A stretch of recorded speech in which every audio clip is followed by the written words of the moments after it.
Sa harap tuloy pupunta. A day to remember the winter. Let's go sledding with my family. O diba, para kaming bata dyan. Enjoy rin. I mean, si Riley talaga ay bata. Kami ay nagbabata-bataan lang.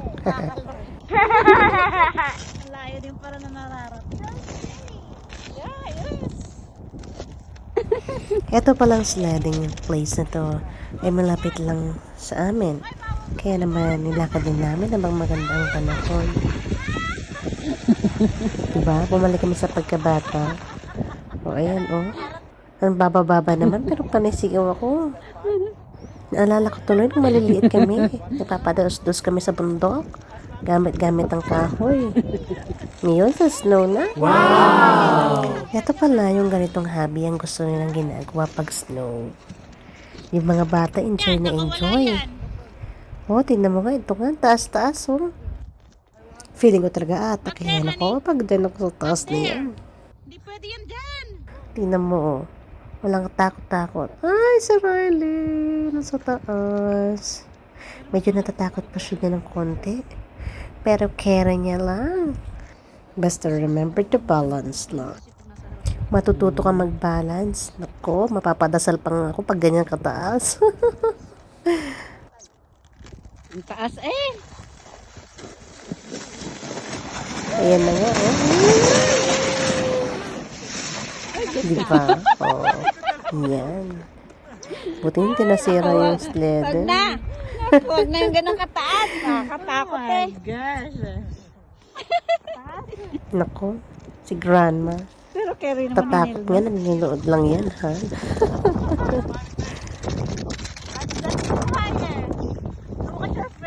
Oh, pagbigyan niyo yun ang ating mama.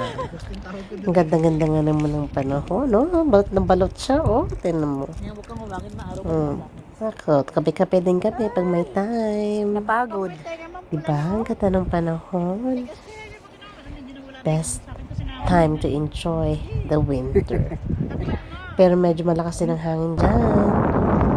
Kape-kape lang kami. Enjoy. Nakalagay sa weather, maganda yung panahon ngayon. Pero mamaya, ay, magdidilim agad at mag-i-snow na naman. So, buti na lang din at nakalabas kami ng umaga na yan. O, ayan na nga. Dahil hindi makaslide ang grandma, hihilain ko na sila. Ready? Whee! O, diba? Di nakaslide ang grandma sa bundok. Maliit na yun. Hihilain ko na lang talaga sila para kaya pa rin naman din ma-enjoy. O, diba? Enjoy ang little Riley. Ay, Diyos ko.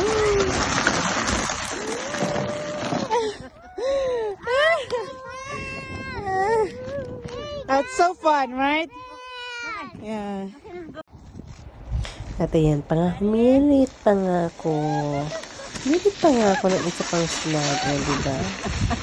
And this time, ganun para hindi masyadong mataas. Pero nasa likod na si Riley. He really likes sledding. He really likes it. Hindi na siya Yun nga natakot. lang, sakitin naman ng Hindi na mga siya bata. natakot. Hi. Katulad niyan, sa sobrang lamig, laging may uwat sipon. Minsan pa nga nauuwi sa infection eh. Pero, that's the life. Ayan, pala, kinukuha namin yung Carninel sa taas. Sunod din siya, oh. Oh, kunin ko kasi pinahulog niya yung car niya doon. It's good that may winter boots. It's sobrang kapit sa snow. At maganda dito, dapat talaga may maganda kang boots. Kasi, pang matagalan mo naman gagamitin sa buong snow. O, dibatin mo yan. Gadahan-dahan akong bumaba, siya umislide na. Ay, ito pa, isa, umihirit pa. Oh, pakalayo ng nakapandahan. Nakatakot? Hi. Alam? Yan talaga, minsan lang maging bata.